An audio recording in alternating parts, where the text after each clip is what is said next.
Okay, so this month of June, we are talking about moving out, and we talk about bring the light to those who are in darkness. And last Sunday, we talk about spreading the good news to the world. At ngayon pong ikatlong linggo, aking pong i-share sa inyo why God is commanding us to move out. Kaya sabihin mo nga sa iyong katabi, now is the time to move out. Yan, sabihin mo naman sa kabila, let's move out. Let's move out. Yan. Okay, basahin po natin ang sinabi po ng Bible. Yes. Genesis chapter 8, verse 15 hanggang 19. So, we will talk about let's move out. When we say move out, hindi po ito applicable sa ilang mga bagay. Una, we should not move out from the will of God. So, ibig sabihin, hindi ito applicable doon. Okay? Yung kapag sinabi natin, let's move out, it's not talking about the will of God. So, syempre, hindi ka naman lalabas doon sa kalooban ng Diyos. Pangalawa, don't move out from the church that God brought you to. Kung saan ka nilagay ng Diyos na church, manatili ka doon at huwag kang umalis. Kasi nilagay ka ng Lord doon sa church na yon para mag-grow ka. Even though that church is not perfect, the Lord brought us there or brought us here dahil meron kang mission na dapat ay matupad sa iyong buhay. At pangatlo, don't move out from the presence of God, of course. So, hindi yun bagay doon. So, saan bagay yung let's move out na ating pong team? Let's move out from a stagnant life. Kumusta po ang buhay po ninyo? Kumusta ka? Ganun pa rin, pastor, kagaya ng dati. Ibig sabihin, ang buhay mo is stagnant. Every time na tayo ay magkikita at kukumustahin ka, kumusta ka na? Eto, ganun pa rin, kagaya pa rin ng dati. Ibig sabihin, ang buhay mo stagnant. 10 taon na kayo na hindi nagkita ng iyong kaibigan, tapos nung kinamusta ka, kamusta ka na, kagaya pa rin ng dati, ganun pa rin. Ibig sabihin, ang buhay mo ay stagnant. Ibig sabihin, it's about time to move out from stagnant life. Kapag sinabi po natin, let's move out, it means you must move out from a wrong relationship. Kapag sinabi natin, let's move out, it means you have to move out from a toxic circle of friends. Dahil yung mga kasama natin, sinasamahan nating tao, yung mga toxic people, can influence us na maging ganun din po tayo. Yung po mga negative people can influence us. So, kinakailangan umalis tayo dun sa mga tao na nakapagpapaliit ng ating mundo. Diba? Nakapagpapakitid ng ating isip. Let's move out from our bad situation or negative situation. Let's move out from our wrongdoings. Let's move out from our ungodly lifestyle. So, let's move out dito po sa corners of this building. Why? Because when we don't move out, our life will sink, will stack up, and be left behind. Pwedeng tayo ay lumubog, pwedeng tayo ay may stack up, o pwedeng tayo ay mapag-iwanan. Yan, basahin po natin yung Genesis chapter 8, verse 15 hanggang verse 19. Sinabi ng Diyos kay Noe, lumabas na kayo lahat sa barko. Verse 17, palabasin na rin ninyo ang lahat ng hayop para dumami sila at mangalat sa buong mundo. Kaya lumabas si Noe kasama ang kanyang asawa, mga anak na lalaki at mga manugang niya. Nag-celebrate sila ng Father's Day. Kaya lumabas. Verse 19. Verse 19. Lumabas din ang lahat ng mga hayop, mga lumalakad, lumilipad at gumagapang. Magkakasama sila ayon sa kanilang uri. May the Lord bless His word this morning. So, Diyan po sa verse na binasa po natin, mga kapatid, multiplication and increase does not happen in the inside, but in the outside. Look at Genesis chapter 8, verse 15 to 17. Ang sabi ng Lord, kay Noe, lumabas na kayo. Lumabas kayong lahat. Palabasin mo na rin ang mga hayop. Basahin nyo. Doon sa Genesis chapter 8, verse 15 hanggang 17. We can see on that verse that multiplication and increase does not happen in the inside, but in the outside. Sabi ng verse 17, palabasin mo na yung mga hayop, hayaan para sila ay dumami at kumalat sa buong mundo. Sounds familiar, di ba? Parang katulad siya nung Matthew 28 verse 18 to 19, na go therefore into all world. Go therefore and preach the gospel to all nations. Ang sabi ng Panginoon, palabasin mo na yung mga hayop, palabasin mo mga kasama mo para dumami sila at kumalat sa buong mundo. God is commanding us also as a church to go and spread the word of God, to multiply disciples, to make disciples. So, ano po ang ginawa ni Noah? Doon po sa Genesis chapter 8, verse 18, lumabas si Noah at ang kanyang pamilya, kasama po yung kanyang mga manugang. Kita niyo po, mga anak niya lalaki at mga manugang, lumabas po silang lahat.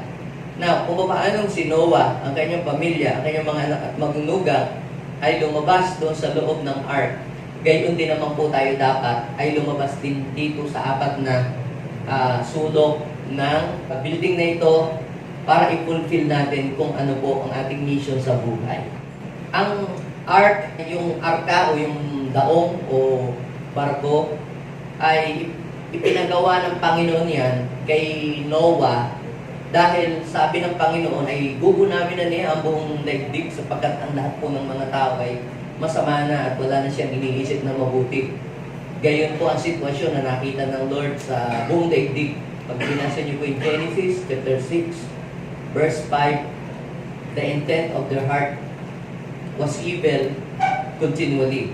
Kaya inutusan ng Diyos si Noah na gumawa ng daong. Ang sabi ng Bible sa Genesis chapter 6, verse 8, Noah found favor in the eyes of the Lord. Si Noah lamang po ang naging kalugod-lugod sa paningin ng Lord. At gumawa po siya ng ark para ang kanya pong buong sambahayan ay makaligtas doon po sa matinding kalamidad, sa matinding baha, sa paparating na dilubyo. Alam niyo po mga kapatid, si Noah is a good example of a great father. Noah is not perfect, pero makikita po natin na si Noah ay inimpluwensyahan ang kanyang asawa, ang kanyang mga anak at mga nugang na maniwala at sumampalataya sa Diyos. Kung si Noah ay hindi niya inimpluwensyahan ang kanyang buong pamilya na kumilala at matakot sa Diyos, maaaring ang kanyang mga manugang at ang kanyang buong sambahayan ay hindi nakaligtas doon sa matinding baha. Kaya bless ang pamilya, bless ang asawa at mga anak na ang kanyang ama ay kumikilala at naniniwala sa Diyos. Kasi siya ay madadamay doon sa pabor ng Diyos na kanyang ibubuhos. So, yung pong ark ay ipinagawa ng Diyos kay Noah para makaligtas po siya at ang kanyang pamilya doon sa malaki pong baha. Dahil gusto ng Diyos na i-preserve yung pong mga taong matutuwid. Now, yung pong ark na yan ay sumisimbolo din naman po sa church na kinalalagyan natin ngayon. Dati po, noong tayo ay merong matinding pagsubok na pinagdadaanan, matinding dilubyo, ay dinala tayo ng Diyos dito sa church para tayo ay maka-escape doon sa matinding baha ng problema at mga pagsubok sa buhay. Nasa ibang ating family at ginamit ng Diyos yung church, naging ating himpilan at naging kalakasan natin ito.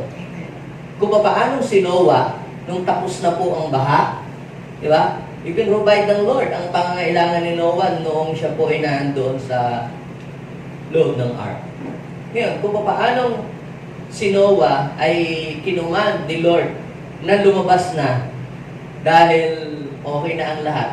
Everything is fine, everything is okay. So, lumabas na kayo. Gayon din, matapos ng Lord isolve ang iyong problema, bigyan ka ng kalakasan, binigyan ka ng spiritual nourishment, now is the time to move out and fulfill the purpose and plan of God for our lives.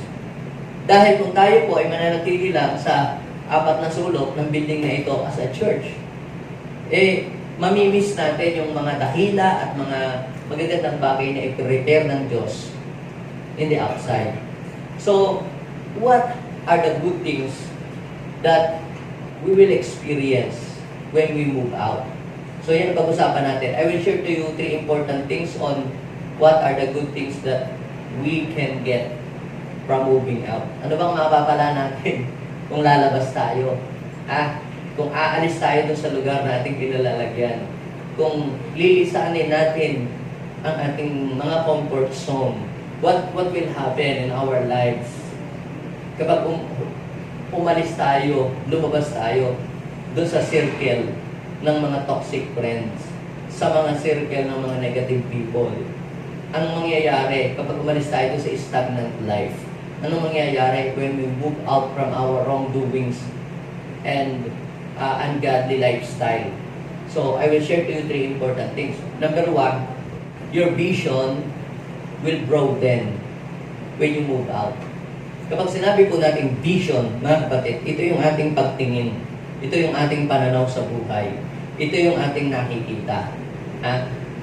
The place where we are and the people around us can affect our vision. Halimbawa, tayo po ay nandito lang sa apat na sulok na ito, nakatingin tayo, nakikita natin, minsan ay napupuno ito, lalo na nung iisa pa lang yung ating service, sama-sama dito lahat, nandito natin yung mga tanggaling game dito, mga kalasyon dito, siksikan tayo, punong-puno. Pag dito lang kayo nakatingin, ang tingin po ninyo, ang dami na natin, napakadami na natin. Pero pag kayo po ay lumabas, kunyari pumunta kayo dun sa mega church, sobrang kaunti pala natin. So pag dito lang tayo nakatingin. When we move out, makikita natin, kakaunti pa pala tayo. Ang dami pa palang hindi nakakakilala sa Panginoon. Kaya, ano po ang ginawa natin? We move out at inabot natin yung iba-iba mga bayan at iba pong mga tao. Nakita natin na napakarami pa palang tao ang nangangailangan ng salvation. Napakarami pa palang mga tao na hindi nakakakilala sa Diyos. Pero kung dito lang tayo nakatingin, akala natin napakadami na natin. Pero ang totoo, napakarami pa palang mga tao ang kailangan ng kaligtasan at kailangan ng liwanag. Si Abraham, sinabihan ng Lord na sabi, siya'y pagpapalain ng Diyos at siya po ay bibigyan ng maraming kayamanan. Pero tinanggihan ni Abraham yun, di ba? Lord, wala naman akong anak. Doon na lang kay Eliezer, doon sa aking katulong. Sa kanya na lang ibigay. Pero sabi ni God, hindi alipin o magmamana ng iyong kayamanan, kundi sarili mong anak. So, minsan, nakakaliit ng pagtingin sa buhay kapag ka ikaw nandun lang sa iyong dating kilalalagyan. Kaya ang ginawa ng Panginoon, doon sa Genesis chapter 15 verse 5, the Lord took Abraham outside. Nilabas siya ng Lord. Kaya sabihin mo nga sa'yo, matabi, labas-labas din at may time. Then the Lord took Abraham outside and said, look at the sky and see. If you can count the stars, that's how many descendants you will have. Kasi nakikita lang niya, sila lang lagi dalawang mag-asawa, nandun sa loob ng tent, aanin ko pa ang blessing na ibibigay niyo. Lord, dalawa lang naman kami. Sobrang na ang meron kami. Pero ipinakita sa kanila ng Lord na yung pala ay maraming nangangailangan. At makikita mo, yung magandang plano ng Diyos at napakalaking plano ng Diyos para sa iyong buhay when you move out. Minsan hindi natin nakikita ang magandang plano ng Diyos sa ating buhay kasi nandun lang tayo sa isang napakaliit na place. Kapag ho kayo ay naandito lang, nasa loob lang ng kwarto, parang makikita mo lang bahay ka doon, ang lalaba, puro negative ni Mrs., negative ni Mr., puro lahat nakikita mo na, nakapangitan. Why don't you try to move out? Punta ka minsan sa Boracay, sa Bohol, and you will see the creation of God. Ay, ang ganda pala ng nilikha ng Diyos. Dati sa TV ko lang ito nakikita. Pero mapapa-wow ka eh. Doon sa ginawa nung, kasi lumalaki at lumalawak ang iyong vision, ang iyong pagtingin sa buhay. Dati yung panahon, ay hanggang dito na lang ako, ganito na lang ako, dito na ako namulat, dito ako nagpipikit. Pero pag ikaw ay lumabas, pumunta ka sa isang place na dating hindi mo napupuntahan, lalawak ang iyong pagtingin, ang iyong pananaw sa buhay. Kapag ka nandun ka lang sa iyong loob ng iyong bahay, feeling mo, alam mo na lahat. Umattend ka ng training, move out and attend some training or mga leadership training, mga ganyan, mga enhancement program. And you can see or you will see that napakarami pa palang bagay na kailangan mo matutunan sa buhay. Akala mo, alam mo na lahat. When you move out and attend some trainings, personality development, ang dami mo palang kailangan matutunan sa buhay.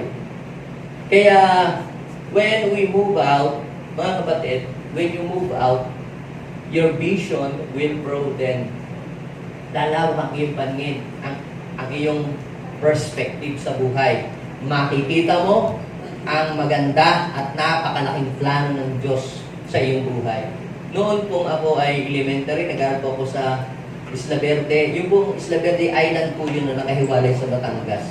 So ang mga tao po doon, pagkakagraduate po ng high school, di nag-aasawa na. Ang buhay lang po doon ay nanguhuli ng isda, nagkokopra. Alam yung mga nyug. Yun lang ang ginagawa. Tapos pagka-graduate ng high school, di mag-aasawa na. Yun lang po, gagawa ng mga banig, yung mga mat na higaan. Yun ang buhay po ng tao doon. Walang kuryente, walang ilaw, mag-iigib ka. Yan. So pag mayaman ka ng konti, magpakabit ka ng solar, yun, okay na yun. Pero ngayon ay hindi na ako nakapunta doon eh. Improving na rin, meron na rin may mga motor doon, meron na rin nagdadala ng mga tricycle. Yung sabi ko noon, doon na ako, hanggang pagtanda, doon na ako, hanggang sa ako'y ilibing. Kasi, ang aking nasa isip ay hanggang doon lang ako. Pero nung ako po ay makapag-aral ng college, mapunta ako ng Batangas, nakita ko, mga kapatid, na hindi lang pala hanggang doon ang plano ng Diyos sa aking buhay. Gusto pala ako ng Diyos na dalahin sa mas malawak at mas malayong lugar. Kaya sabihin mo sa iyo, matabihin, hindi ka hanggang ganyan lang. Napakalaki at napakalawak pa ng plano ng Diyos sa iyong buhay. Amen. All you have to do is to move out. Sabihin mo sa iyong katabi, hindi ka pabagay sa kinalalagyan mo. Kung baga kayo ay kamatis, parang nandun lang kayo sa inyong sa small box, ano bang tawag doon? Yung plant box, pero hindi naman talaga, yun talaga. Kasi kailangan mo munang sumibol doon, pero darating ang time, aalisin ka ng Diyos doon at dadalhin ka sa mas malaki at mas malawak na lugar. Alam niyo mga kapatid, ang halaman ay hindi lalaki sa isang maliit na lalagyan. Mapansin niyo, pupunta ko sa Baguio, dyan sa may mall, minsan, di ba? Ang cute ng mga halaman, pero mga nyug, makita kayo, nakalagay sa paso. Tapos mga mangga nakalagay sa paso, tapos may mga bunga. Pero, hindi po dinisign ang nyog na ilagay sa paso. Ito po ay dinisign para ilagay sa malawak na lupain. Para po siya doon ay mag-i-expand.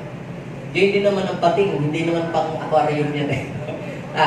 Yung sabi ng isda sa loob ng aquarium, malapit ang maiga ang dagat, wala nang pagkain. Sabi nga, paubos na ang pagkain sa buong mundo. At saka, paubos na rin ang mga isda. Sabi ng isda sa loob ng aquarium. Pero sabi naman ng isda sa karagatan, grabe, unlimited ang dagat. At ang pagkain unlimited at sobrang dami ng mga isda. Ibig sabihin mga kapatid, kapag ikaw inaandun lang sa small box at doon ka lamang nakatingin, no po, napakaliit at magiging makitid ang iyong isip. But when you move out, kapag lumabas ka, makikita mo yung mga dakilang bagay na ginagawa ng Diyos at mga gagawin pa sa buhay mo. Ha? Makikita mo yung mga opportunities. Yung mga great opportunities are available in the outside, not in the inside. Paano pastor? Ako work from home. Kahit di lumabas ako nag-work. You are moving out pa rin. From walang trabaho sa mayroong trabaho. Diba? Hindi naman lang literal. Ibig sabihin, pag sabi natin, let's move out, malis ka dun sa yung old lifestyle mo at ipaguhin mo yung style ng iyong buhay. Kumbaga, yung ginagawa mo dati, yung hindi mo dati ginagawa, gagawin mo dapat. Okay? So, sabihin mo nga sa iyong katabi, let's move out. Si Elijah, he is a great prophet. Grabe po yung kapangyarihan ng Diyos sa kanyang buhay, yung mga miracles na ginawa ng Lord. Kaya lang meron pong isang babaeng nagalit dahil sa yung pong mga propeta ni Baal, yung mga false prophet, kanyang ipinahuli at ipinapatay kasi sabi ng Lord nagalit si Jezebel at siya po ipinagbantaan na papatayin. So ang ginawa po ni Elijah, siya po ay tumago. Pumunta po siya sa kuweba at doon po siya tumago sa kuweba. Ang sabi ng Lord doon sa 1 King chapter 19 verse 11 ay lumabas ka. Nasaan si Elijah during that time? Nasa loob ng kuweba, nagtatago kasi natatakot siya kay Jezebel. Sabi ng Lord, lumabas ka. Tapos paglabas niya, sabi lumabas ka ng bundok sa aking presence. So, paglabas niya, yun, sumabog ang bundok. Grabe, dinemonstrate ng Lord yung kanyang kapangyarihan. How powerful God is. Dinemonstrate niya. At alam niyo po, when you read the story, the whole story, dun sa 1 King chapter 19, when you read the whole story, ganito, tinanong siya ng Lord, bakit ka nandito? Ba't ka nagtatago? Ba't nandiyan ka sa loob ng kuweba? Di ba dapat nasa labas ka? Ba't ka nandito? Alam mo yung sabi niya? Lord, kasi pinagtatangkan ko ang aking buhay, tsaka ubus na, wala na akong mga taong natitirang tapat, wala na akong sumasamba kay Yahweh. Ako na lang po ang sumasamba kay Yahweh. Alam niyo, dahil nandun siya sa loob ng kuweba, akala niya, nag-iisa na lang siya na sumasamba sa Diyos. Kaya sabihin mo sa iyo katabi, hindi ka nag-iisa. Akala mo lang, nag-iisa ka. Kung nakakaranas ka ng problema, akala mo nag-iisa ka. Kung ikaw ay meron kang pinagdadaan ng mga difficulties sa buhay, akala mo nag-iisa ka. Sabihin mo sa iyong katabi, akala mo lang nag-iisa ka. So, tingnan ninyo ha. Ang sabi ng Lord, lumabas ka. Umalis ka dyan. Dahil hindi kita tinawag para mag-stay sa loob ng cave. Ang sabi po ni Elijah, Lord, ako na lamang po ang natitirang sumasamba sa inyo. Pero ang sabi ng Lord, kay Elijah, hindi. Meron pa 7,000 na hindi nanikluhod at hindi nag-worship kay Baal. Can you see that? Akala ni Elijah, nag-iisa na lang siya na sumasamba sa Diyos. Alam niyo minsan, nakakakitid ng isip kapag tayo ay hindi lumalabas. Sometimes tayo ay napaparanoid. Sometimes puro lang negative ang nakikita natin sa sarili natin, sa situation. But when you move out, you will see the great things that God has been prepared for you. You can see great opportunity in the outside. Napakarami palang opportunity. Sabihin mo nga sa iyong katabi, great opportunity. Or opportunities are waiting for you in the outside. Maging yun hong mga anak ni Lot. Diba? Nagtago sila sa cave. Nung sila po ay tumakas sa Sodoma at Gomorrah. Alam niyo po, nung sila'y nandoon sa kuweba, alam niyo po yung magkapatid, Sabi nila, wala nang natitirang lalaki sa buong mundo. Eh, syempre, wala na silang makikitang lalaki. Eh, nakatago sila doon sa loob ng kuweba. Di wala na. Kaya pati yung ama na lang niya, yun na lang pinagnasaan. Ha? Ibigay mo sa iyong katabi, lumabas-labas din pag may time. Pumunta sa mall. Amen. Are you getting what I'm saying? Akala mo yung wala na. Eh, minsan lumabas ka. Mattend ka ng church, mattend ka ng mga gathering, mattend ka ng training, makakakita ka marami doon. Huwag kang pumunta sa club, then you will find a wrong person. Gusto mo ng right person, pumunta ka sa gathering, pumunta ka sa gawain, di ba? Pumunta ka sa mga fellowship, you will find a right person. Madami. Amen? Pero kung nasa loob ka lang ng kwarto, wala ka talagang makikita. Amen? Are you with me? Sabihin mo sa iyo katabi, now is the time to move out and see the great things that God has been prepared for your life. So, your vision will broaden when you move out. Lalawak ang iyong paningin, lalawak ang iyong pananaw sa buhay. Every year po, si Bishop ay nagkakandak po ng Pastor Enhancement Program sa iba't ibang bansa. So lahat po ng mga pastors ay ini-encourage na mag-attend doon. Kaya lang po, magastos talaga yung training.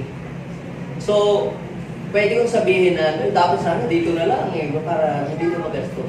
Pero ano ang purpose? Ba't niya inilalabas yung mga pastor, dinadala sa labas, sinasakay sa eroplano, pinapupunta doon sa mga magagandang mga hotel, doon magkakandak ng mga conferences, is for us to enlarge our vision, para lumawak ang aming pagtingin sa buhay, at para lumawak ang aming isip, at lumawak ang vision. Sapagkat kapag ang isang tao ay nananatili lamang sa isang maliit na space o maliit na lugar, lumiliit din ang kanyang vision. Kaya sabihin mo sa iyong katabi, enlarge your vision. To enlarge our vision, we have to move out from the place where we are. Let's move out from our bad situation. Let's move out from a toxic circle of friends. Let's move out from a wrong relationship. Let's move out from our stagnant life. So pangalawa, ito po ang mabuti na mapapala natin when we move out. God will go with you as you move out. Sasama ang Diyos sa iyo kapag ikaw ay lumabas. Kapag ikaw ay humayo. Bakit? Ang Diyos po ay sumasama lamang sa mga taong humahakbang. Hindi siya sasama dun sa mga taong nakastop, sa mga taong nakatigil, sa mga taong na-stuck up.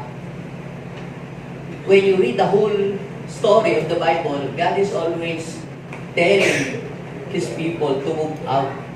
Naalala niyo po si Moses, kung inyo pong titingnan, tinawag ng Diyos si Moses para para yung bansang Israel ay palabasin sa Egypt. Yun namang mga tao doon na natrap sa Egypt ay ayaw na nilang umalis. Doon na daw sila. Mas gusto pa daw nilang maging alipin. Mas gusto pa daw nilang maghirap kaysa sila ay umalis. Alam niyo po, mga kapatid, great things are waiting for us. Kapag tayo ay umalis doon sa ating kinilalagyan lugar. At ang mga alagad ng Panginoon ay sinabihan din niya na umalis sila sa kanilang kinilalagyan sa Jerusalem to witness the great things that God has done. Kaya nga lang, ayaw nga po nilang umalis. Parang nawili na sila, na lagi na lang nagsasama-sama, nagpipira-piraso ng tinapay, they enjoy the meal palagi, nagpipray. Wala namang masama doon na pe-fellowship sila. Kaya lamang po, yung purpose ng Diyos na to spread the gospel to all nation, to all world, ay hindi po nangyayari. Kaya ang Lord nagpadala siya ng persecution. Acts chapter 8 verse 4, nangalat yung mga believers. At yun ang naging dahilan at naging daan para ma-spread ang gospel. At doon po nila na-experience ang power ng Lord. At doon po nila nakita yung mga dakilang bagay na ginawa ng Diyos. Sa Matthew chapter 28, verse 19 and 20, we can see that sabi ng Lord, "Go and make disciples of all nations, baptizing them in the name of the Father and Son and the Holy Spirit." Pansinin niyo sa verse 20, sinabi ng Lord, "Teach these new disciples to obey all the commands I have given you, and be sure of this, I am with you always, even to the end of the age." Sasama ang Diyos sa iyo when you move out. Palakpakan mo. Yes. Kaya huwag kang matakot mag-apply ng trabaho, sasamahan ka ng Diyos. Huwag kang matakot mag-business, sasamahan ka ng Diyos. Just move out. Ha? Huwag kang matakot mag-share ng gospel sa iyong mga mahal sa buhay, sa ibang mga tao. Huwag kang matakot mag-open ng church. Bakit? Sasama ang Diyos sa iyo. Ipapakita sa iyo ng Diyos ang kanyang kapangyarihan kapag when you move out. Kasi ninyo po, nung ang Israelita ay umalis doon sa place of slavery sa Egypt, pinabayaan po ba sila ng Diyos? Hindi. Sinamahan po sila ng Diyos. God displayed His power. Ha? Nung sila po ay lumabas sa Egypt. Ano pa? Gayon din po yung nangyari doon sa mga disciples. Nung sila po ay lumabas sa Jerusalem at pumunta sa iba't ibang mga lugar, sinamahan po sila ng Diyos at ipinakita ng Diyos ang kanyang kapangyarihan. So, makikita po natin ang mga dakilang bagay na gagawin ng Diyos. Mararanasan natin ang kapangyarihan ng Diyos when we move out. Ngayon, bakit wala na tayong mga testimonies? Parang boring ang ating buhay, parang boring ang ating Christian life. Parang walang magandang nangyayari sa atin dahil tayo ay na-stuck up. Dahil tayo ay nag-stay na lang sa corner of the church. Nakikita na lang natin yung mga kamalian ng isa't isa, yung kamalian ni brother, ni sister. Hanggang doon na lang, napupunan natin, pati yung kanyang pag-ubo, pagbahin, paghikab. Yun na lang nakikita natin. Ganun. Hanggang sa yun, magtatampuhan na tayo. Pero pansinin ninyo, kapag tayo lahat ay nasa labas, nagtatrabaho, meron tayong ginagawa, ang dami nating mga aha moments. Ang dami nating mga kwento, ang dami nating mga magagandang story na nasasabi, na nai-share sa ating mga kasambahay, sa ating mga kasamahan. Dami nating mga experiences na mga magaganda. Di ba? Kaya you will experience great things coming from the Lord when you move out. Diyan mo mararanasan ang pagsama ng Diyos. Kung paano si Lord nagpo-provide, kung paano ang Lord kumikilos. Kaya huwag kang matakot na lumabas. Dahil naghihintay sa iyo yung mga pagpapalang inihanda ng Diyos. Basta't lumabas ka, sasamahan ka ng Lord. Pag kliyente ka, sasamahan ka ng Lord. So, hindi lang yun. The Lord will confirm His word when you move out. So, ibig sabihin, patutunayan ng Diyos ang kanyang salita at i-confirm niya na totoo yung kanyang sinabi kapag iyo itong ginawa. Basahin po natin yung Mark chapter 16, verse 20. Then, the disciples went out. They moved out. Went out and preached everywhere. So, nag-share sila ng salita ng Diyos, kinuwento nila ang mga ginawa ng Panginoon. And the Lord worked with them. So, ibig sabihin, when you move out, mula sa iyong tahanan, pupunta ka sa iyong trabaho, pupunta ka sa school, ikaw ay magmi-ministry, hahanap ka ng kliyente, the Lord will work with you. Naniniwala kayo? Sasama ang Diyos sa iyo. I-display niya ang kanyang kapangyarihan. Tutulungan ka niya. At mararanasan mo yung favor ng Lord. Makikita mo ang kamay ng Diyos.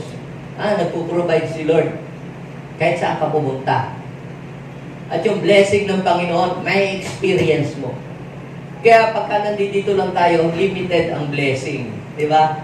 Pero pag lumabas ka, unlimited yung blessing na ipaparana sa iyo ng Diyos. At ipupur out sa iyo ng Lord. So, sabi ng Panginoon, diyan, humayo kayo, ipahayag yung salita ng Diyos sa buong mundo. Then the disciples went out and preached everywhere, and the Lord worked with them and confirmed His word by signs that accompanied it. So kaya mga kapatid, maraming mga miracles ang ipaparana sa iyo ng Diyos when you move out. Do you want to see miracles? Lumabas ka. Ay, grabe. Unexpected. Oh, diba? Kung nasa loob ka lang ng bahay, wala kang makikitang kliyente doon. Ang lalawa at saka butikilaang. Pero pag lumabas ka, doon, maraming blessing sa labas. Amen? Amen. Ang harvest ay nasaan? Nasa labas. Kaya sabihin mo nga sa iyo, huwag kang matakot lumabas. Huwag kang matakot humayo.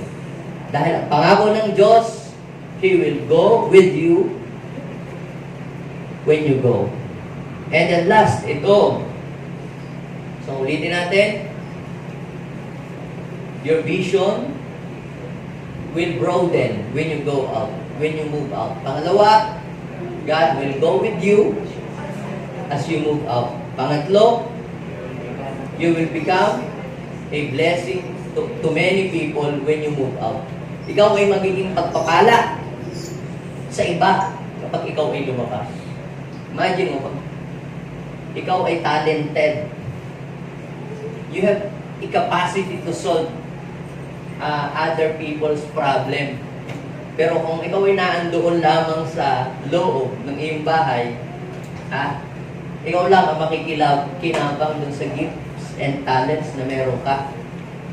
Pero ang design pala sa atin ng Panginoon is not only to be blessed, but also to become a channel of blessing to others. Si Abraham po, itinawag ng Panginoon sa Genesis chapter 12, verse 1 and 3. Sinabi ni Yahweh kay Abraham, lisanin mo ang iyong bayan, ang tahanan ng iyong ama, at ang mga kamag-anak, at pumunta ka sa bayang ituturo ko sa iyo. So the Lord has prepared a place for Abraham, a better place para kay Abraham. Kaya lamang, yung kung better place na yon ay hindi niya ma-experience at hindi niya matutungtungan if Abraham will not move out. Diba? Sabi sa verse 2, pararamihin ko ang iyong mga anak at apo at gagawin ko silang isang malaking bansa. Pagpapalain kita at gagawin kong dakila ang iyong pangalan at ikaw ay magiging pagpapala sa marami. Kailan yun mangyayari? When Abraham moved out. When Abraham leave his comfort zone. Actually, kung si Abraham po ay tatanungin, maganda naman at maayos ang kanilang buhay. Masagana po sila, ang kanilang pamilya. Kaya nga lamang po, ang paraan ng pagkita po ng pamilya ni Abraham ay hindi nakakalugod sa Panginoon. Ang negosyo po ng kanyang pamilya, sila po'y gumagawa ng Diyos-Diyosan. Idolater ang kanya pong pamilya. Sila'y gumagawa ng Diyos-Diyosan. Malakas ang kita dahil ang kanila pong mga customer, mga royal people, yung mga hari, mga mayayamang tao, yun sila ho umu-order sa kanila ng mga Diyos-Diyosan. Pagawaan ng Diyos-Diyosan ang kanilang negosyo. Pero gusto ng Diyos na i-bless si Abraham in his own way, in the right way. Kaya sinabi ng Lord, umalis ka diyan. So, kaya ano po ang ginawa ni Abraham? Abraham obeyed God, umalis siya doon. Ano ang sabi sa verse 3? Ang sa iyo ay magpala ay aking pagpapalain at ang sa iyo ay sumumpay aking susumpay. Tingnan ninyo, sa pamamagitan mo, lahat ng mga bansa sa daigdig ay aking pagpapalain. So, paano daw pagpapalain ang mga tao sa ibang lugar, sa ibang dako, sa buong daigdig? Sa pamamagitan nino? Sa pamamagitan niya. Kaya lamang po mga kapatid, ito po ay conditional. Mangyayari lamang yon when Abraham move out. Pero hindi siya alis doon, mananatili lang siya doon, hindi mangyayari yung mga sinabi ng Panginoon na yon. At hindi rin naman madali yung sinasabi ng Lord na, Abraham, lisanin mo ang iyong bayan, lisanin mo ang iyong tirahan. Dahil alam niyo po mga kapatid, kapag ikaw ay sanay na sa isang lugar, diba? Ikaw ay komportable na doon, parang ayaw mo nang umalis eh. Nasubukan mo namin na tumira sa lugar na parang gusto namin doon na kami.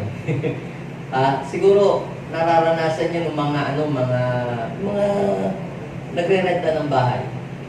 Bawat lipat, dami mong gamit. Siyempre, pag matagal na kayong mag-asawa, parami ng mga gamit na bubuhatin.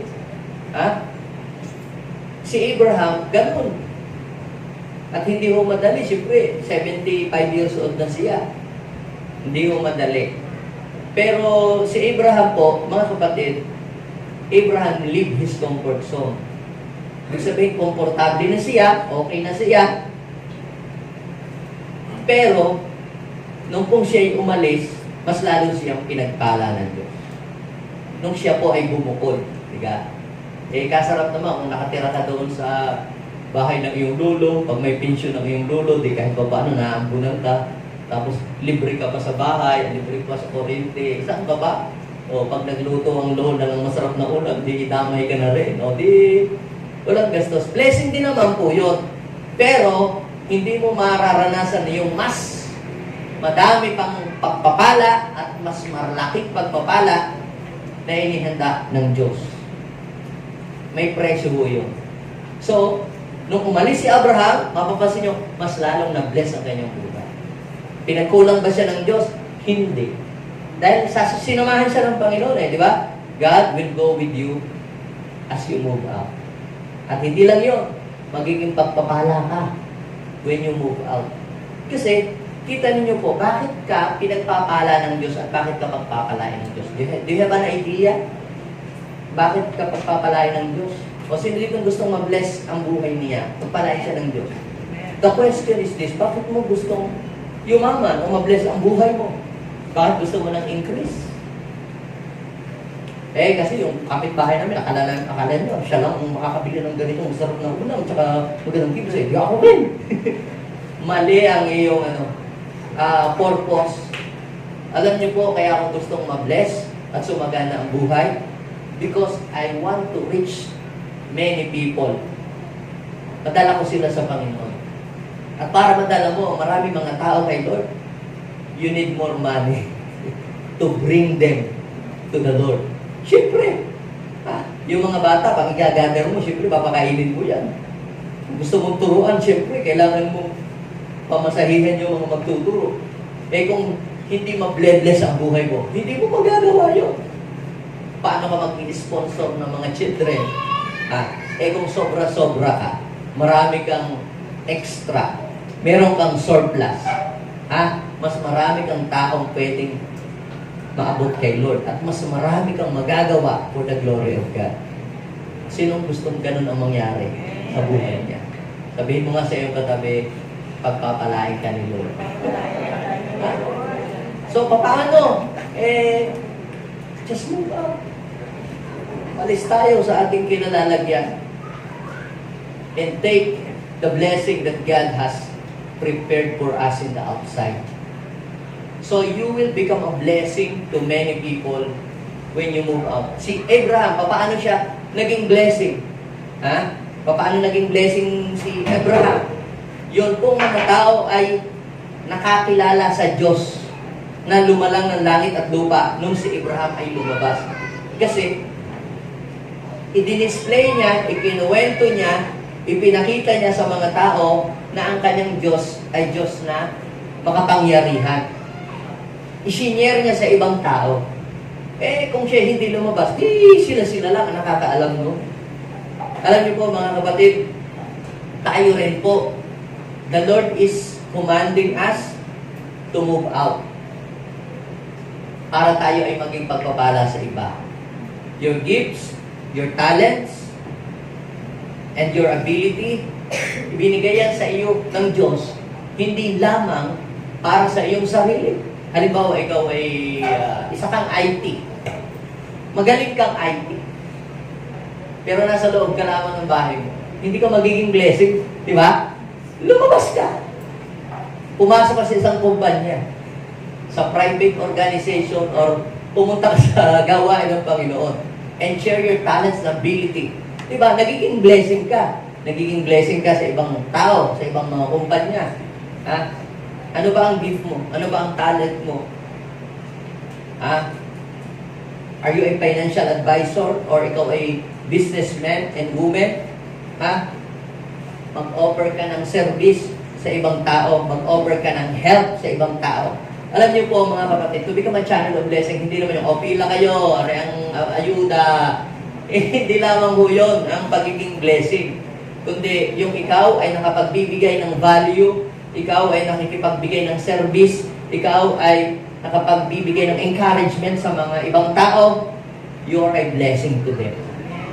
Meron kang kilala kang mag-asawa na maghihiwalay na sila, hindi magkasundo, pinuntahan mo, pinag-pray mo, in-encourage mo na to stay together o to serve the Lord, sila'y nabuo ang samahan, naging maayos ang relasyon, naging blessing ka sa iba. Ibig sabihin, blessing po ang dala kapag tayo ay lumabas. Yung kaibigan na gusto nang magpatiwakal dahil sa iniwanan ng jowa o yung iba naman hindi na magkakajowa yata, pinuntahan mo, kinomfort mo. Sabihin mo sa iyong katabi, move out. Wala na daw natitirang lalaki sa buong mundo. Pero sabi lamang yun, hindi lumalabas. Amen? Genesis 19 verse 11. So tingnan ninyo po, kapag ikaw ay lumabas, magiging blessing ka. Halimbawa, yung isang teacher, ikaw ay magaling na tagapagturo, kung nasa loob ka lang ng bahay mo, nandun, nakaupo, hindi ka magiging blessing. Lumabas ka, pumunta ka sa school, turuan mo yung mga batang walang alam, di naging blessing ka. Sino dito ang gustong maging pagpapala?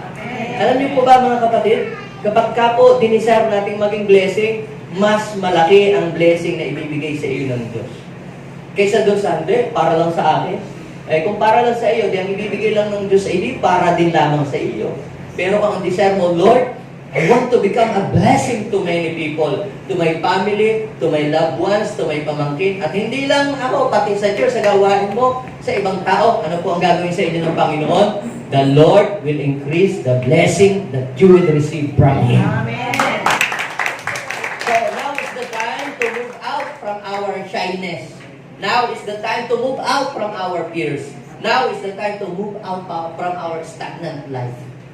Now is the time to move out from our bad situation. Let's move out. Sabihin mo sa katabi, let's move out. Great opportunities are waiting for you in the outside. Are you excited? Tayo po lahat ay tumindig sa oras na ito. Abba Father, thank you so much because we believe that today, God, you prepared something better for us. When we move out, Lord. Lord, dinala mo lang kami dito not to stay, but to strengthen us, to encourage us, to build us. But our mission is in the outside. Marami kaming mga taong aabutin, marami kaming mga tao, Panginoon, na i-reach out.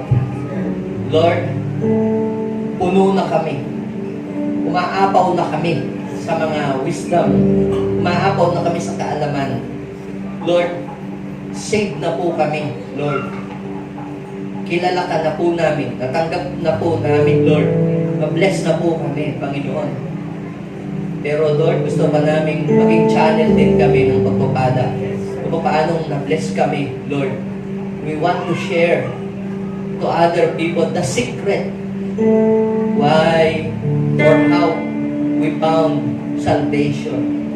Gusto po din namin ma-share din po sa iba kung paano mo kami na-restore, kung paano ka namin nakilala. Lord, help us to move out para din po maipakilala ka namin sa iba, to reveal the secret of salvation, to receive, to reveal the secret. Paano kami nabago ang buhay. Lord, sabi mo sa iyong pangako, you will go with us. I pray, Lord, mula ngayon, hindi magiging makitid ang aming pag-iisip, lalawak ang aming vision, lalawak ang aming pagtingin sa buhay, hindi kami mananatiling ganito lamang, Lord. Iaangat mo sa panibagong antas ang aming buhay. You said to us, Lord, that we will become a blessing to other people. We will become a head and not a tail. Oh, thank you so much, Father. God, empowered your people today. Let your mighty presence be upon us. At hayaan mo po, Panginoon, ngayon, magkaroon kami ng excitement, Lord, na i-share ang iyong kabutihan sa ibang tao, Panginoon. Yung ginawa mo sa amin, tulungan niyo po kaming ma-share din namin ito sa iba, hindi namin ito sarilinin lamang. Maraming salamat. Iparanas mo ang pagsama mo sa inyong mga anak. Perform miracles, signs, and wonders as they share your word, as they testify and witness the goodness of God to their friends and relatives. Kapag kinuwento nila, Lord, ang inyong mga salita at mga mabubuting ginawa, Lord, ang kilabot ng iyong presensya, ang kilabot ng iyong kapangyarihan ay mararanasan ng mga taong kanilang kakausapin. Kapag ipinatong nila ang kanilang mga kamay doon sa mga taong may sakit, gagaling iyon, Panginoon Lord. Kapag sila'y nagsalita, Panginoon, ng patungkol sa iyong mga pangako, ang mga tao marirestore ang buhay. Oh, we give you praise and honor. We invite your presence, oh God, in our lives. Pwede bang ilagay natin ang ating kamay sa ating puso? Sabihin natin, Panginoong Jesus, maraming salamat po sa iyong mga banal na salita na nagpapalakas sa akin at nagbibigay sa akin ng direksyon sa paglakad sa buhay na ito. Inaanyayaan kita sa aking puso, manatili ka, manahan ka, gawin mo kang pagpapala sa buhay ng ibang tao. Maraming salamat po. In Jesus' name, Amen. Ako na lang magpe-pray, Lord, bless your people today. Hayaan mo po, Panginoon, na ang iyong kapangyarihan ay patuloy naming maranasan. Saan man kami pumunta, O Lord, makikita ka sa amin. Ang reflection ng kaningningan ng Diyos ay makikita sa aming buhay. Lord, make us a channel of blessing to other people. In Jesus' name, Amen and Amen.